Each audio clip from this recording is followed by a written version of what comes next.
two friends that know how to get under my skin. Please welcome food writer Simon the Jumdar. We're back. And co-host of The Kitchen, Katie Lee. It's on! I'm gonna lose! I think everybody wants to see Bobby Flay get beat. How are you gonna make that happen? I made a mood board where every night then I throw darts at it.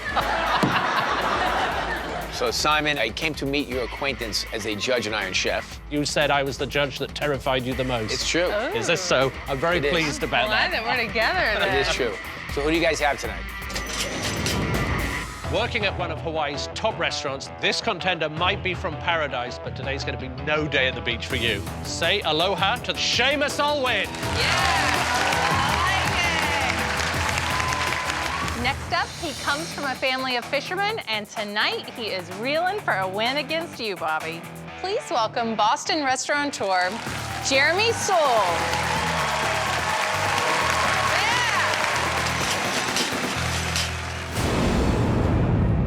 It's the battle of the blue shirts today. So Katie and Simon want nothing more than to see me get beat. But first, you'll have to go through each other. You have 20 minutes to make a single ingredient the star of your dish. And that ingredient is lamb tenderloin. What I don't like about lamb tenderloin is it's not fish. I thought it might be something seafood, I was hoping.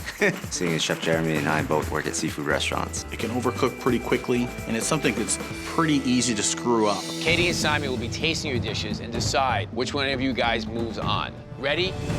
Go. I'm making lamb tenderloin with roasted potatoes and brown butter cauliflower. I'm going to make a curry rubbed lamb tenderloin with roasted root veg and a pomegranate red wine reduction. 7 minutes. Really, really great flavors. I just want them to get some good color on that lamb. I just saw Jeremy's go in the oven, and it looks kind of gray. I don't want to sear it too hard because I don't want it to overcook and get it in the oven to finish roasting. I'm honestly concerned neither one used a cast iron skillet to sear this lamb. See, I'd have gone straight for the cast iron skillet, put it on a harder heat. Just that little bit of texture with a little char changes it and makes it. So important. Huge. 2 minutes. I arrange my vegetables on my plate. I don't have any time to let my lamb rest any longer. Some of it's cooked well, and some of it's undercooked. At this point, I have no choice but to put it on the plate. 1 minute to go. I put the potatoes down, and then I have the cauliflower. Then I slice my lamb, plate those on top of everything, and then finish it with a little bit of pomegranate seed and arugula. 10, 9, 8, 7, 6, 5, 4, 3, 2, 1.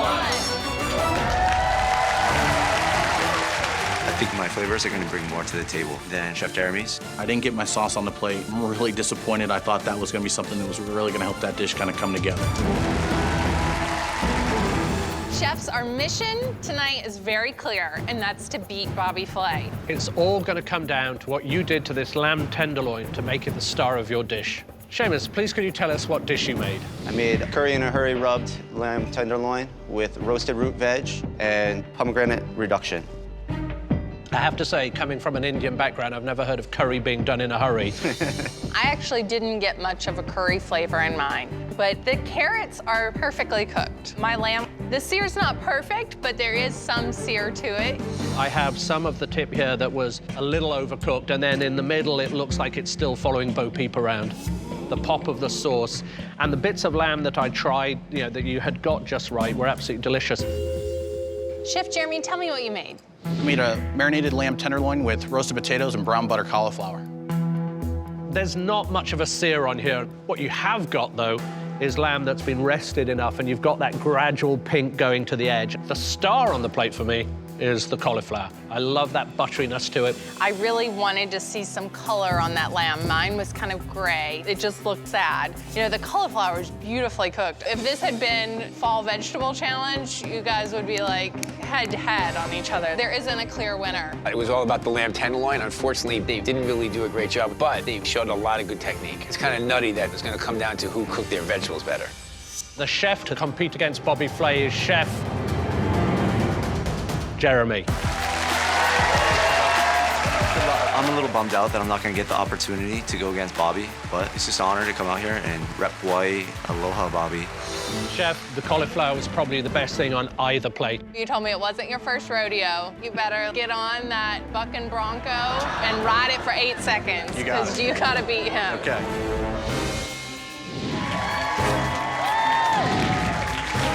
Jeremy, congratulations. Thanks very much. You eked through. We were both tied for last. You're a big name up in New England, but you're in New York now. Don't let him. Why don't you just tell me what we're cooking? What's your signature dish? Well, I'm in New York, but I brought stuff from New England. So my signature dish is Lobster Bisque. All right. Oh, love Lobster Bisque. That's clearly in your wheelhouse. I've made it before, yeah. Unfortunately, Katie and I can't be the judges, so we're going to bring in 3 experts who are going to do a blind taste test. They'll choose the winner based simply on which dish they like the best. You have 45 minutes. Your time starts now.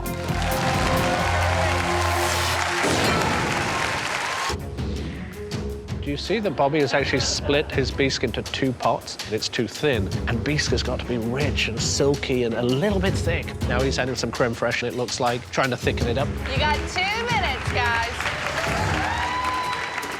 I feel great. So I ladled the bisque into the bowl, a little bit of the lentils, add a little bit of the brown butter lobster, creme fraiche, croutons, sprinkle some lobster roe on top of the soup, and then finish it with the fresh chopped parsley. I think it might go help Bobby because I'm done. I have to say the consistency of Jeremy's soup looks much better than Bobby's. I just take a ladle of the soup with the lobster pieces in it, and then I put a piece of the crispy lobster right on top and the croutons around, and just garnish with a little more chive and tarragon.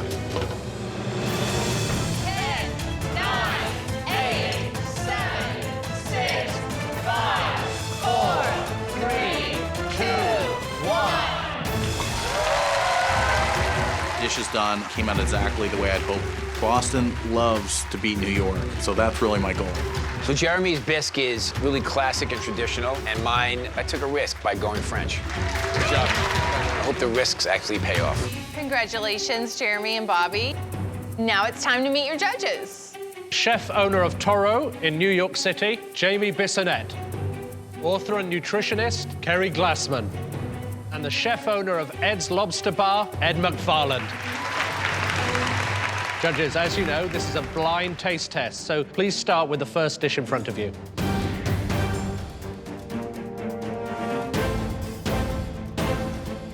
I like the consistency with the cream. The seasoning for me was nice. The lentils just kind of hindered the lobster flavor, and I'd like the lobster flavor to be a little more straightforward.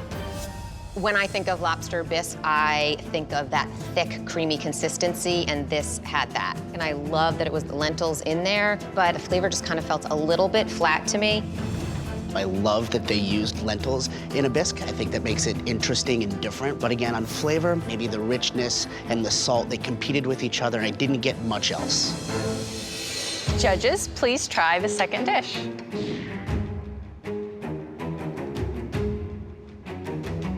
I thought it was a little bit loose and a little bit thin, but the use of anise and maybe some citrus was very herbaceous, very flavorful.